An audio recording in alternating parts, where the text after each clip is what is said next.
Saya ulangi di 0823 20 23 1234. Siaran kami juga dapat Anda saksikan di channel YouTube kami di saluran dakwah Islamic Center Provinsi Kalimantan Timur. Dan bagi pemirsa di rumah yang bergabung melalui channel YouTube kami dapat juga mengirimkan pertanyaannya dengan meninggalkan pertanyaannya melalui kolom komentar dan insya Allah akan kami bacakan.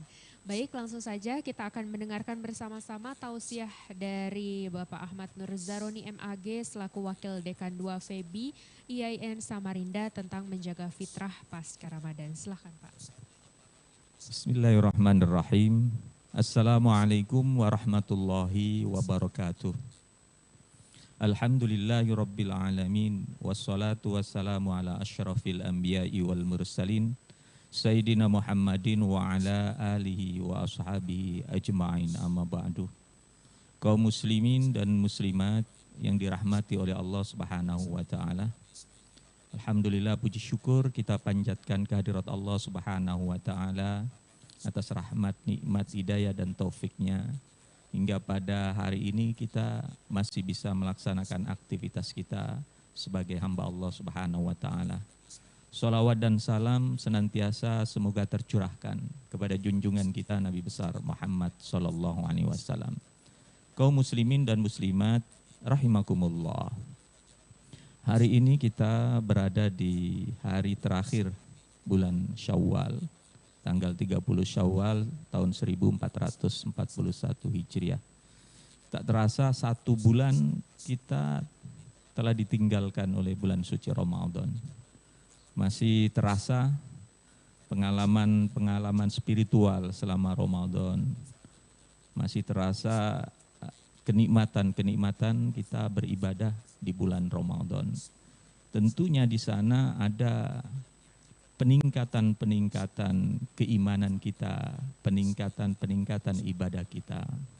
Selain dilipat gandakannya pahala, tentunya yang paling penting di sini adalah bahwa bulan Ramadan dosa-dosa kita diampuni oleh Allah Subhanahu wa taala. Karena Ramadan adalah bulan pengampunan, bulan pensucian, sehingga di akhir Ramadan kita bertemu dengan Idul Fitri atau kembali kepada fitrah.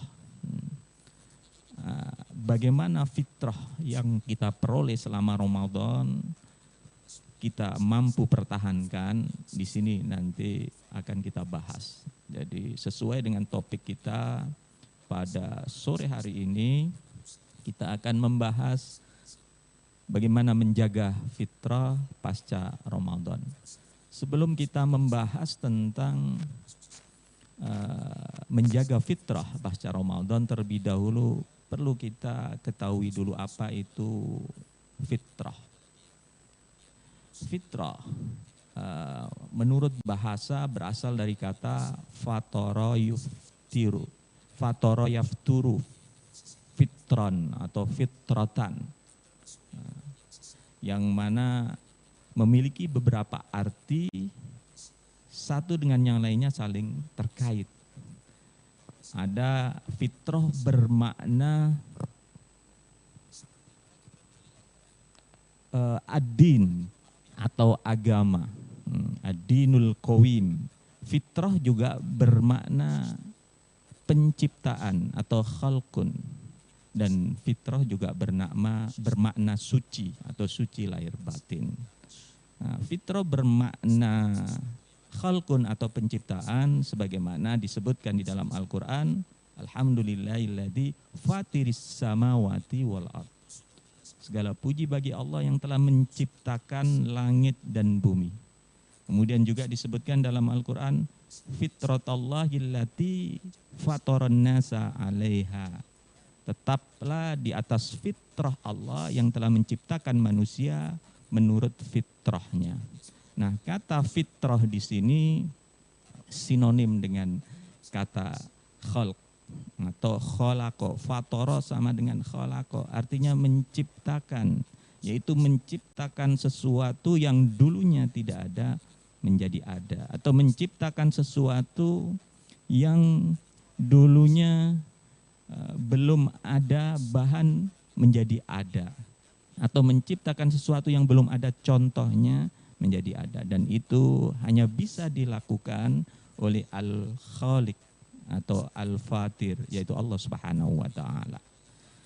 Nah, kembali kepada makna al-fitrah, kata khalqun atau ciptaan, sesuatu yang belum ada sebelumnya, ini bermakna bahwa ketika kita menyebut kata fitrah sebagai ciptaan, maka yang dimaksud adalah penciptaan awal daripada kejadian itu. Jadi ketika disebut kembali kepada fitrah, berarti kembali kepada awal penciptaannya. Dan Allah Subhanahu wa taala menciptakan segala sesuatunya dengan fitrah. Allah menciptakan manusia dengan fitrahnya. Allah menciptakan alam dengan fitrahnya. Dan Allah menciptakan makhluk-makhluk lainnya juga dengan fitrahnya. Nah, ketika fitrah ini menyimpang dari awalnya, disitulah biasanya akan terjadi hal-hal yang bisa menimbulkan permasalahan-permasalahan. Makna fitrah yang kedua juga berarti ad-dinul qayyim atau agama yang lurus. Wa aqim wajhaka lid-dini hanifa. Maka hadapkanlah dengan lurus kepada agama Allah. Fitratallahi allati fataran nasa 'alaiha. Tetaplah di atas fitrah Allah yang telah menciptakan manusia menurut fitrahnya. La tabdila li khalqillah, tidak ada perubahan pada fitrah Allah. Dalika dinul qayyim, itulah agama yang lurus. Walakin aktsarun nasi la ya'lamun, tetapi kebanyakan manusia tidak mengetahuinya. Nah, di sini menarik di penutup ayat, walakin aktsarun nas la ya'lamun, tetapi kebanyakan manusia tidak mengetahuinya. Nah, kata mengetahui ini merujuk kepada ilmun atau ilmu. Banyak manusia yang tidak mengetahui fitrahnya. Banyak manusia yang tidak mengetahui asal usul kejadiannya, bagaimana fitrahnya. Nah, nanti akan kita sambung dengan pembahasan bagaimana fitrah itu. Kemudian makna fitrah yang ketiga adalah fitrah berarti suci, dan ini disebutkan di dalam hadis Nabi, kullu mauludin yuladu 'alal fitrah fa abawahu yuhawidanihi au yunassiranihi au yumajjisanihi. Setiap anak manusia itu dilahirkan dalam keadaan fitrah atau suci, maka kedua orang tuanya lah yang menjadikan ia Nasrani atau Majusi. Kaum muslimin dan muslimat rahimakumullah. Makna fitrah yang terakhir ini menunjukkan bahwa manusia itu diciptakan pada asalnya adalah tanpa dosa, tanpa noda, suci, bersih. Nah, sehingga ketika manusia ini dilahirkan, maka sebetulnya dia tidak berdosa.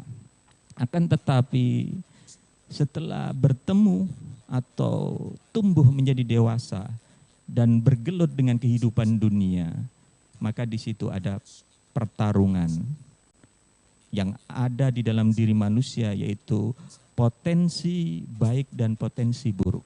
Disebutkan di dalam Al-Quran, fa'alhamaha fujuraha wa taqwaha. Allah memberikan ilham kepada jiwa manusia itu dengan fujur dan takwa. Perbuatan fujur, keji, dan perbuatan baik. Qad aflaha man zakkaha wa qad khaba man dassaha. Sungguh beruntung orang yang membersihkan jiwanya, dan sungguh merugi orang yang telah mengotori jiwanya. Nah, di sini makna kata fitrah berarti suci, juga ada perintah dari Allah Subhanahu wa taala kepada kita untuk membersihkan jiwa kita supaya kita tetap pada fitrah kita. Nah, menarik di sini di dalam hadis tentang fitrah tadi, bahwa sesungguhnya yang merubah manusia dari fitrahnya itu adalah lingkungan yang mempengaruhinya. Ada faktor eksogen atau ada faktor yang mempengaruhinya. Nah, tadi disebutkan fa abawahu yuhawidanihi au yunassiranihi, kedua orang tuanya Itu yang paling dekat. Tentunya banyak faktor-faktor yang lainnya, mungkin faktor teman, faktor lingkungan, dan lain sebagainya. Ibarat air hujan. Air hujan itu hukum asalnya adalah tohirun wa mutohir, suci dan mensucikan. Namun ketika air hujan itu sampai ke bumi, maka di situ tergantung dia menetap di mana. Ketika air hujan tadi turun dan menetap di lautan atau di danau atau di sungai, maka dia terjaga kesuciannya. Tapi begitu air hujan itu turun dan jatuh ke tempat yang kotor, kecomberan dan tempat-tempat yang najis, maka air hujan menjadi tidak suci lagi. Begitu juga kehidupan manusia. Ketika dilahirkan dalam keadaan suci, maka dia bisa saja tetap suci dan bisa juga menjadi tidak suci atau menyimpang dari fitrahnya. Maka disinilah sebetulnya hawa nafsu menjadi sangat menentukan. Karena hawa nafsu punya kecenderungan untuk membawa manusia atau menyuruh manusia kepada melakukan perbuatan yang tercela. Inna nafsa la ammaratun bisu illa ma rahima rabbi. Inna rabbi laghafur rahim. Sesungguhnya hawa nafsu itu selalu menyuruh kepada perbuatan keji, kecuali nafsu yang dirahmati oleh Allah Subhanahu wa taala. Maka ini sangat penting ketika kita bicara bagaimana kita bisa melindungi diri kita agar tetap terjaga dalam keadaan fitrah, yaitu dengan mengendalikan hawa nafsu. Kaum muslimin dan muslimat yang dirahmati oleh Allah Subhanahu wa taala. Dari beberapa ayat dan hadis Nabi tadi yang kita sampaikan di awal, bagaimana fitrah manusia itu, kemudian kenapa manusia itu bisa menyimpang dari fitrahnya, maka dapat kita tarik benang merah. Ada faktor-faktor yang menyebabkan manusia itu menyimpang dari fitrahnya. Yang pertama adalah faktor bahwa manusia itu tidak komitmen terhadap perjanjiannya dengan Allah Subhanahu wa taala. Di mana ketika manusia di alam arwah sesungguhnya telah melakukan kontrak dengan Allah Subhanahu wa taala. Allah bertanya kepada ruh, "Alastu birabbikum?" Bukankah saya ini Tuhanmu? Qalu bala syahidna. Para ruh tadi menjawab, "Ya, kami bersaksi bahwa tidak ada Tuhan selain Allah." Nah, disinilah sebetulnya fitrah manusia itu adalah beragama. Fitrah manusia itu adalah bertauhid. Fitrah manusia itu adalah menerima kebenaran. Ketika ada manusia yang tidak bertauhid atau ada manusia yang tidak menerima atau cenderung kepada melakukan kejahatan, maka sesungguhnya ia telah menyimpang dari fitrahnya. Nah, faktor yang kedua yang menyebabkan manusia menyimpang dari fitrahnya adalah mengotori jiwanya dengan melakukan maksiat dan dosa. Nah, di sini ada faktor jiwanya tidak disucikan. Nah, padahal fitrahnya adalah harus disucikan. Ada tazkiyatun nafas. Nah, ketika itu tidak dilakukan, maka cenderung manusia akan menyimpang dari fitrahnya. Dan yang ketiga faktornya adalah tidak menggunakan akalnya untuk membaca ayat-ayat Allah dengan baik. Baik ayat-ayat qauliyah maupun ayat-ayat kauniyah. Karena orang yang beriman ketika dibacakan ayat-ayat Allah, maka dia akan bertambah keimanannya. Kaum muslimin dan muslimat rahimakumullah. Itu tadi beberapa faktor yang menyebabkan manusia menyimpang dari fitrahnya. Nah, kalau kita kaitkan dengan bulan suci Ramadan, maka sesungguhnya bulan suci Ramadan adalah bulan yang dapat mengembalikan kita kepada fitrah kita. betapa banyak sekali fasilitas-fasilitas yang diberikan oleh Allah Subhanahu wa taala kepada hambanya untuk mensucikan jiwanya, untuk membersihkan dosa-dosanya. Man shoma ramadhana imanan wahtisaban ghufira lahu ma taqaddama min dambi. Barang siapa puasa Ramadan dengan iman dan memohon pahala dari Allah Subhanahu wa taala, maka ghufira lahum ma taqaddama min dambi, diampuni dosa-dosa yang telah lalu. Sehingga di sini menunjukkan bahwa ada upaya pembersihan dosa-dosa yang dilakukan oleh umat Islam pada waktu bulan Ramadan, dan itu Allah Subhanahu wa taala mengampuninya. Sehingga ini secara tidak langsung maka menjadikan proses pensucian jiwa itu terjadi ketika kita pada bulan Ramadan. Namun bagaimana jiwa itu dapat terjadi kesuciannya, maka apakah setiap orang yang ketemu bulan Ramadan itu kemudian otomatis jiwanya suci atau kembali kepada fitrah? Nah, di sini tentunya tidak semuanya seperti itu. Karena ada orang yang disebutkan oleh Nabi, kam min shaimin laisa lahu min siyami ilal ju' wal atas.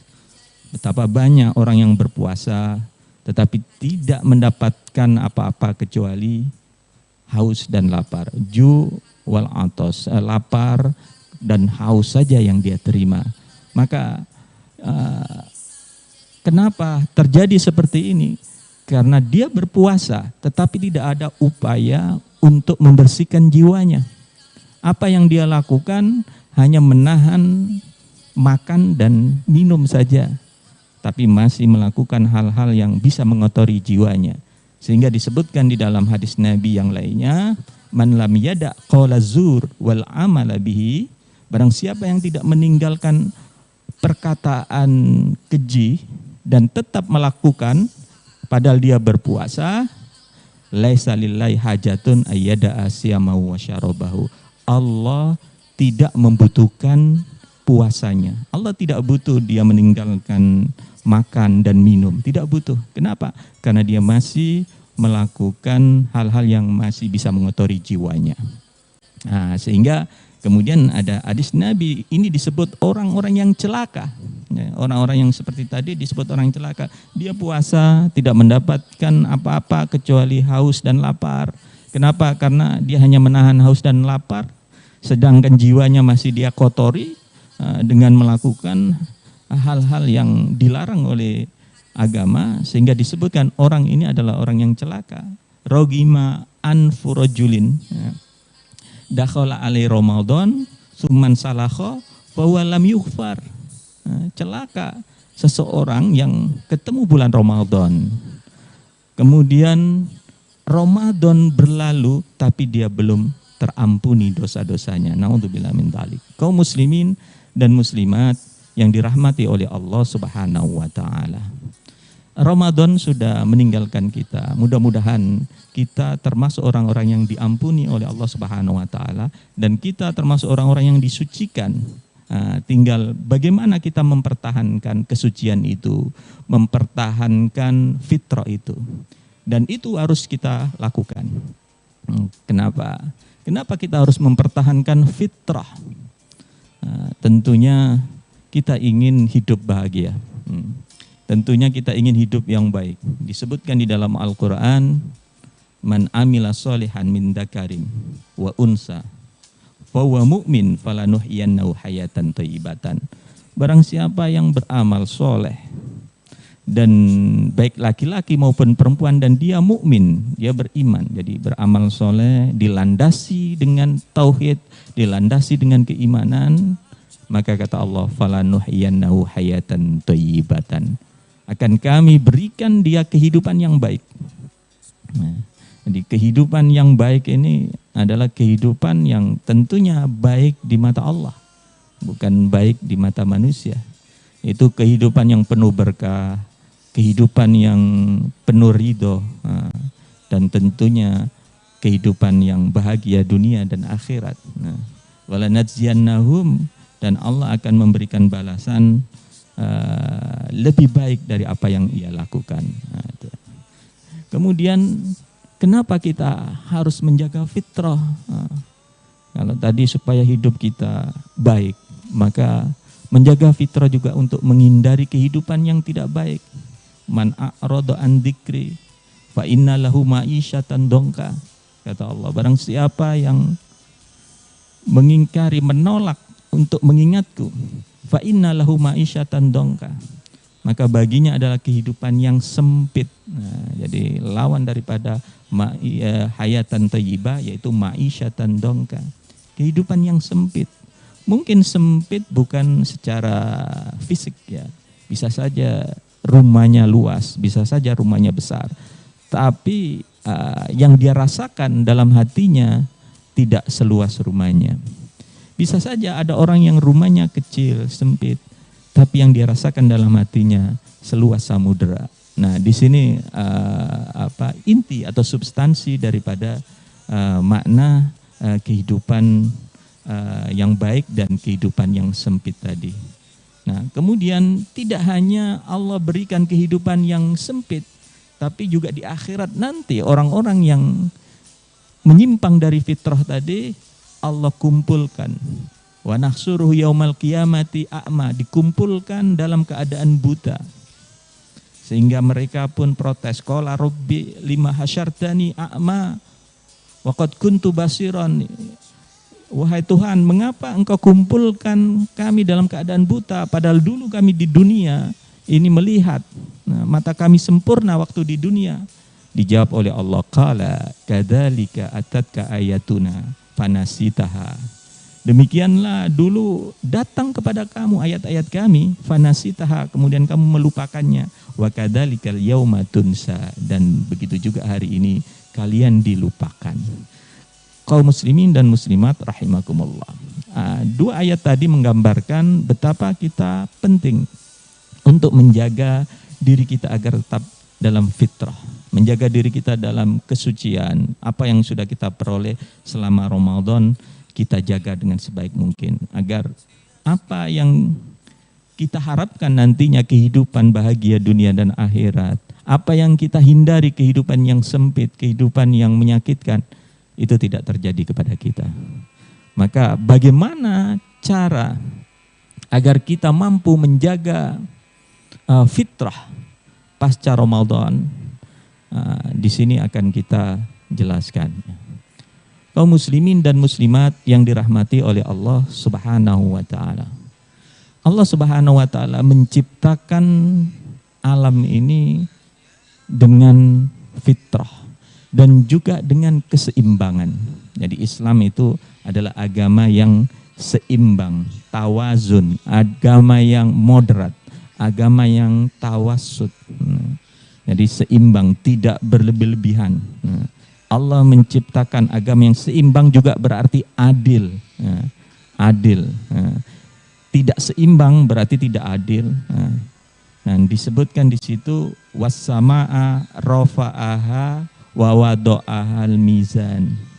Dan Allah mengangkat langit dan meninggikan langit dan meletakkan mizan, meletakkan keseimbangan.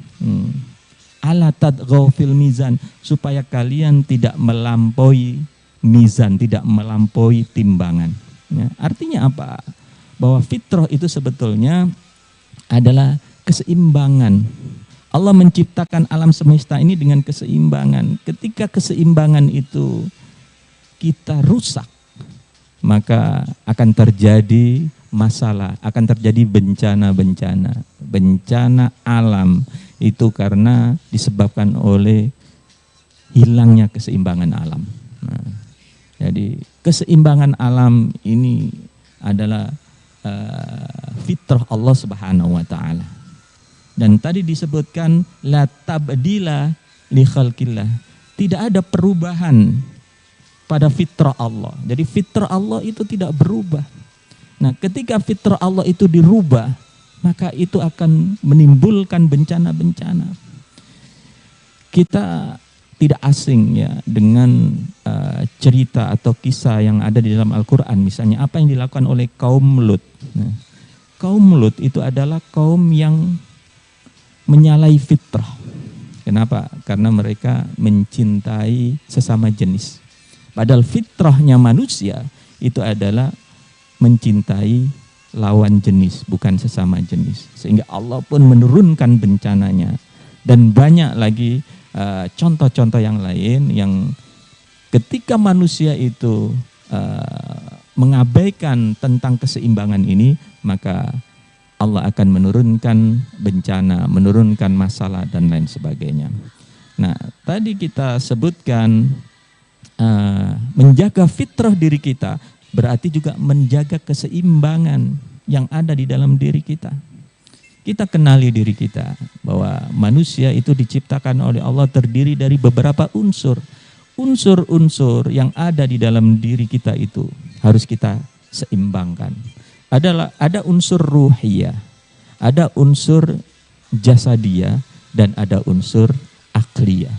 Jadi unsur ruh, rohani, kemudian ada jasad, fisik, kemudian ada akliyah, akal.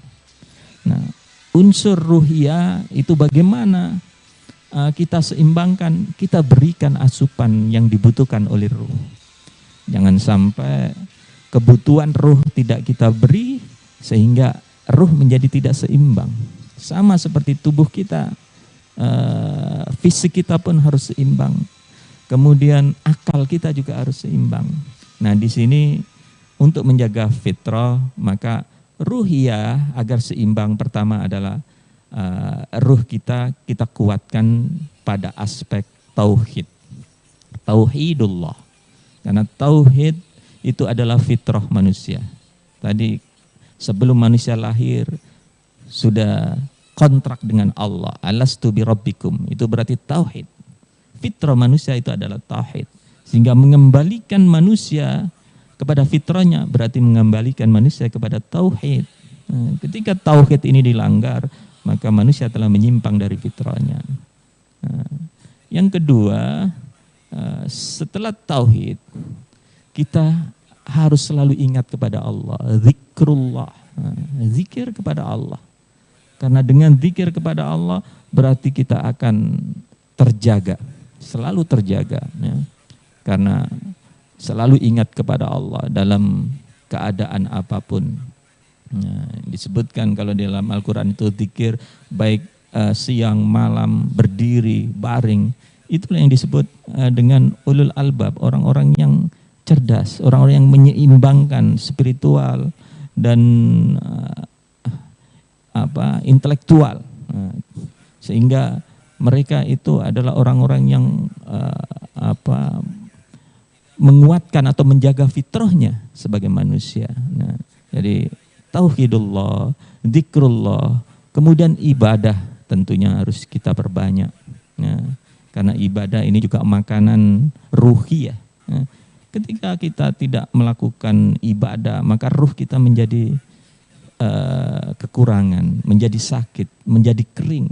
Nah, contoh misalnya sholat, puasa, baca Al-Quran, itu adalah bentuk daripada ibadah-ibadah yang bisa menyehatkan ruhiyah kita. Nah, sehingga di sini ruhiyah kita mendapatkan asupan-asupan yang seharusnya. Nah, jadi tadi ada tauhid, ada zikir, kemudian juga ada ibadah, kemudian termasuk juga dengan taubat, gitu ya. Taubat, kembali kepada Allah ketika manusia ini tidak mau bertobat, maka sesungguhnya ia telah menyimpang dari fitrahnya. Kenapa? Karena tidak ada manusia di dunia ini yang sempurna. Kullu bani Adam khata. Setiap anak manusia itu pasti pernah melakukan dosa. Wa khairu khata'in tawwabun. Dan sebaik-baik orang yang berdosa adalah yang bertaubat. ketika kita kesalahannya jalan terus tapi tidak mau bertobat, maka semakin lama kesalahan itu semakin bertumpuk-tumpuk. Awalnya mungkin kecil, tapi ketika tidak kita bertobat, maka lama-lama menjadi besar. Awalnya sedikit, lama-lama menjadi banyak. Nah, kemudian termasuk ruhiyah yang perlu kita kuatkan adalah di situ ada tazkiyatun nafas. Tazkiyatun nafas itu mensucikan jiwa dari aspek akhlak, ya, dari aspek akhlak. Bagaimana akhlak kita kepada Allah, bagaimana akhlak kita kepada diri sendiri, bagaimana akhlak kita kepada sesama, dan kemudian akhlak kita kepada alam. Nah, di situ akan menguatkan daripada ruhiyah kita. Tazkiyatun nafas, hati dikuatkan, hati dibersihkan. Karena disebutkan bahwa di dalam jasad itu ada segumpal daging. In soluhat soluhal jasadu kullu. Kalau dia baik maka baik semuanya. Wa in fasadat fasadal kullu. Kalau jelek maka jelek semuanya. Ala wayal qalb, yaitu hati. Yang dimaksud hati di sini bukan hati secara fisik, tapi di sini adalah nafas, jiwa yang itu sangat mempengaruhi perilaku kita. Nah, jadi semua perilaku kita itu adalah berasal dari hati kita. Nah, sehingga orang baik itu adalah baik hatinya, orang jahat itu adalah yang jahat hatinya. Kaum muslimin yang dirahmati oleh Allah Subhanahu wa taala. Aspek yang kedua pada manusia itu adalah aspek jasadiyah, yaitu fisik. Maka fisik harus juga diperhatikan.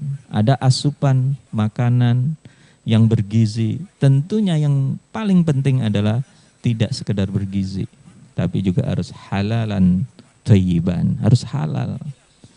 Karena makanan ini juga berpengaruh terhadap fitrah kita. Semakin kita berhati-hati untuk memasukkan makanan ke jasad kita, maka semakin kefitrahan kita bisa terjaga. Semakin kita tidak berhati-hati, maka fitrah kita menjadi rusak. Baik halal secara zatnya maupun halal cara mendapatkannya. Ya, jadi ada halal itu secara zatnya, memang barangnya halal. Tapi ada juga halal bagaimana cara mendapatkannya. Walaupun zatnya halal, tapi kalau caranya tidak halal, maka hukumnya bisa menjadi haram. Ya, jadi beras itu halal. Tapi kalau beras diperoleh dengan cara culas, diperoleh dengan cara mencuri, diperoleh dengan cara korupsi, maka menjadi haram. Nah, maka itu juga harus menjadi perhatian agar kita mampu menjaga kefitrahan kita. Maka yang kemudian yang terakhir, agar jiwa kita tetap suci, tetap fitrah, adalah memberikan asupan kepada aspek tubuh kita yang terakhir, yaitu akal. Karena akal ini juga seringkali menjadi penentu. Apa kita mampu bersikap dengan bijak atau tidak. Makanya makanan akal itu adalah ilmu. Nah, ilmu itu nanti akan melahirkan hikmah-hikmah. Nah, orang yang memiliki ilmu dan memiliki hikmah, maka dia akan bijaksana. Sebaliknya orang yang tidak punya ilmu, tidak punya hikmah, dia tidak bijaksana. Nah, untuk apa kita berilmu? Tujuannya adalah untuk membaca ayat-ayat Allah Subhanahu wa ta'ala. Innamal mu'minuna idza dzukirallahu wajilat qulubuhum wa idza tuliyat alaihim ayatu zadathum imana. Di orang beriman itu kalau disebut nama Allah dia gemetar hatinya. Kalau dibacakan ayat-ayat Allah bertambah imannya. Jadi tujuan kita mencari ilmu adalah untuk menambah iman. Kalau cari ilmu, imannya tidak bertambah, berarti dia akan menjauhkan dari fitrahnya. Jadi ilmu akan menambah keimanan karena kita gunakan untuk membaca ayat-ayat Allah. Baik ayat qauliyah maupun ayat kauniyah. Ayat-ayat yang tertulis maupun ayat-ayat yang tidak tertulis. Karena banyak sekali ayat-ayat yang tidak tertulis itu adalah menjadi bukti atau menunjukkan bukti kekuasaan Allah. Menunjukkan bukti kebesaran Allah. Kejadian alam, terjadinya peristiwa alam dan lain sebagainya harus kita baca. Semuanya harus kita baca. Diri kita harus kita baca, lingkungan kita harus kita baca. Dan Islam adalah agama ilmu. Ayat pertama kali turun itu adalah perintah untuk membaca. Iqra bismi rabbikal ladzi khalaq. Bacalah. Luar biasa.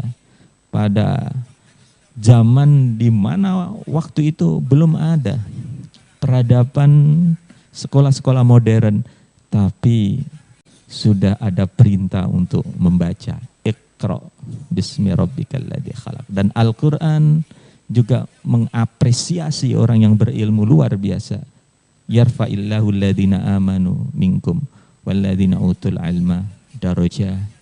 Jadi Allah mengangkat derajatnya orang-orang yang berilmu dan yang beriman dengan beberapa derajat. Nah, artinya orang yang berilmu dan beriman itu derajatnya di atas daripada orang-orang yang tidak berilmu dan tidak beriman. Kaum muslimin dan kaum muslimat yang dirahmati oleh Allah Subhanahu wa taala, demikian tadi beberapa yang harus kita lakukan untuk menjaga fitrah kita agar kita tetap dalam kesucian sampai ketemu Ramadan yang akan datang. Demikian, terima kasih. Wassalamualaikum warahmatullahi wabarakatuh. Ya, waalaikumsalam warahmatullahi wabarakatuh. Itu tadi tausiah mengenai menjaga fitrah pasca Ramadan. Kita tahu bahwa fitrah itu berarti adalah suci dan juga kembali ke awal, yaitu asal dari penciptaan kita sebagai manusia, yakni suci itu tadi. Nah kemudian ini Pak, yang menjadi pertanyaan adalah pada saat bulan Ramadan setelahnya kita akan kembali suci gitu ya, kita akan menjadi fitrah kembali.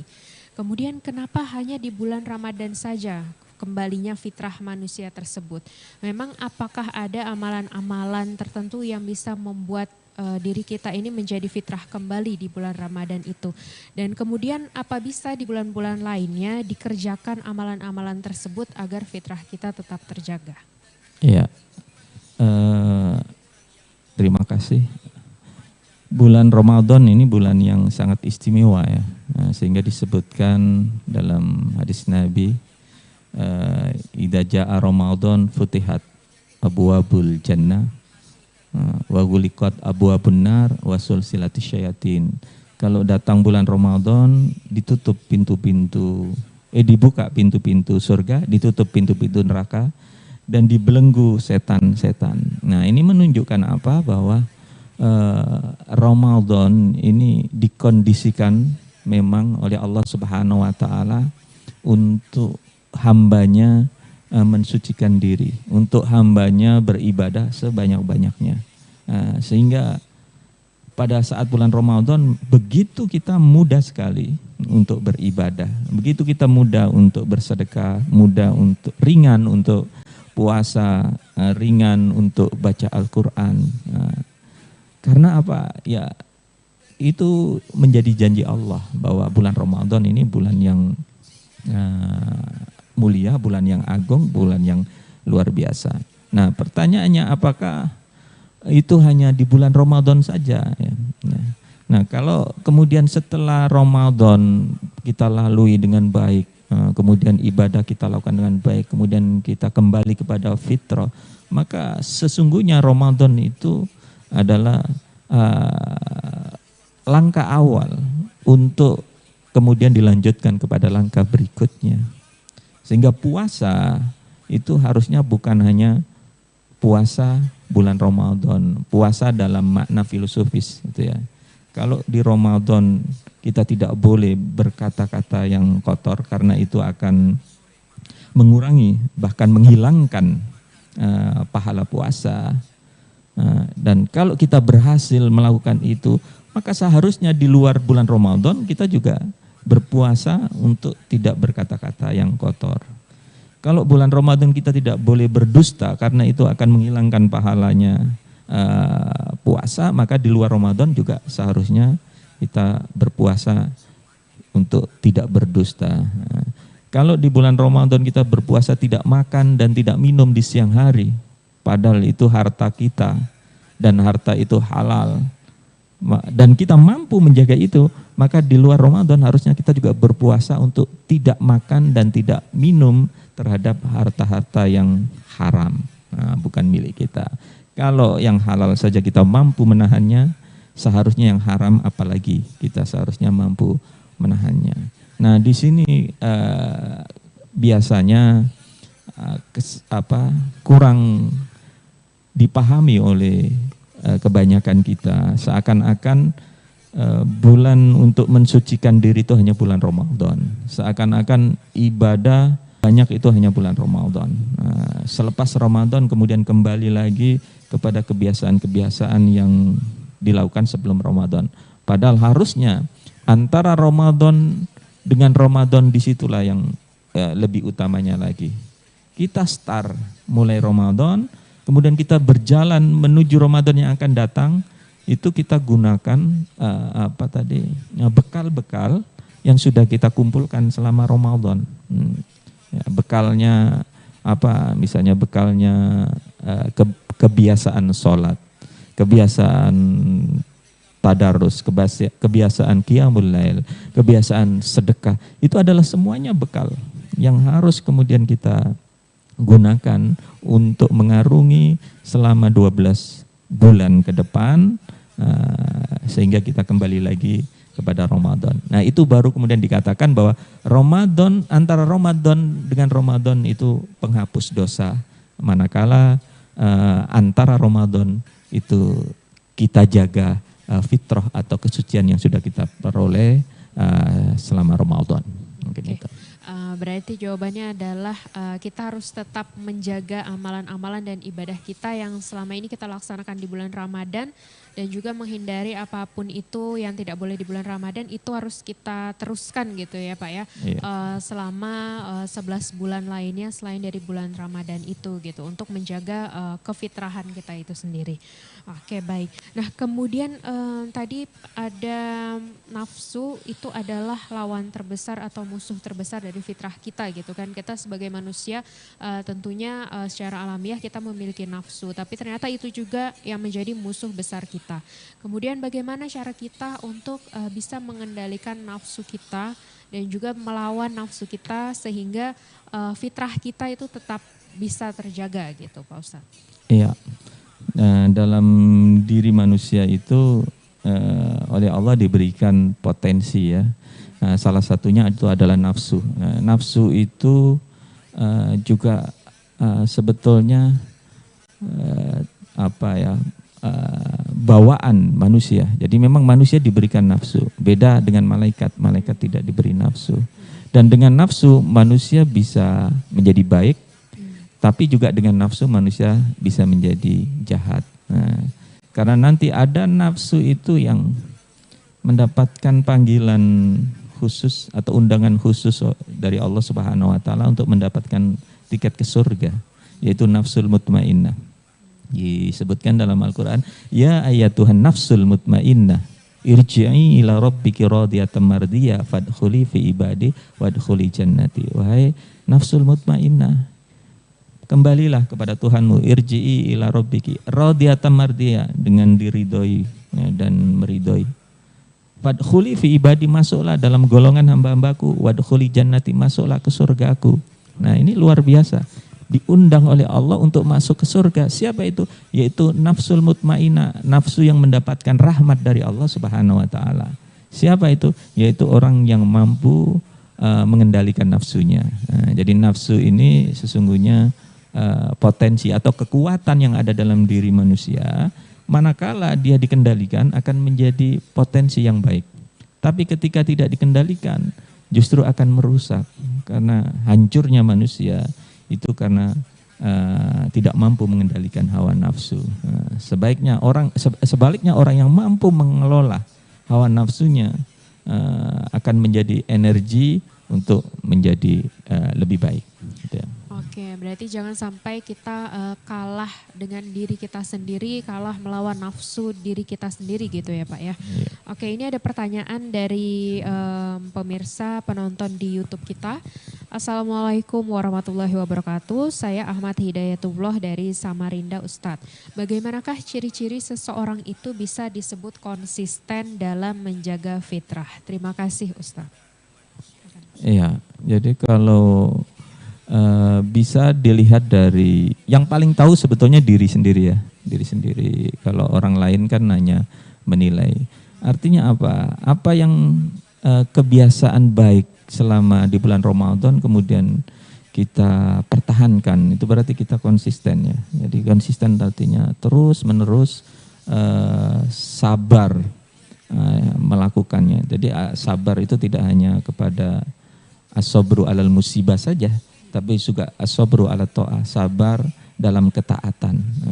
Kadang-kadang orang mengartikan sabar hanya ketika mendapatkan musibah, padahal taat itu juga harus sabar. Karena memang tidak mudah. Jadi untuk menjadi orang yang taat itu juga banyak godaannya, sehingga dia harus sabar. Nah, ketika dia bersabar, kemudian dia mampu mengalahkan keinginan-keinginan yang akan menghalangi ketaatan dia kepada Allah Subhanahu wa taala, berarti dia konsisten.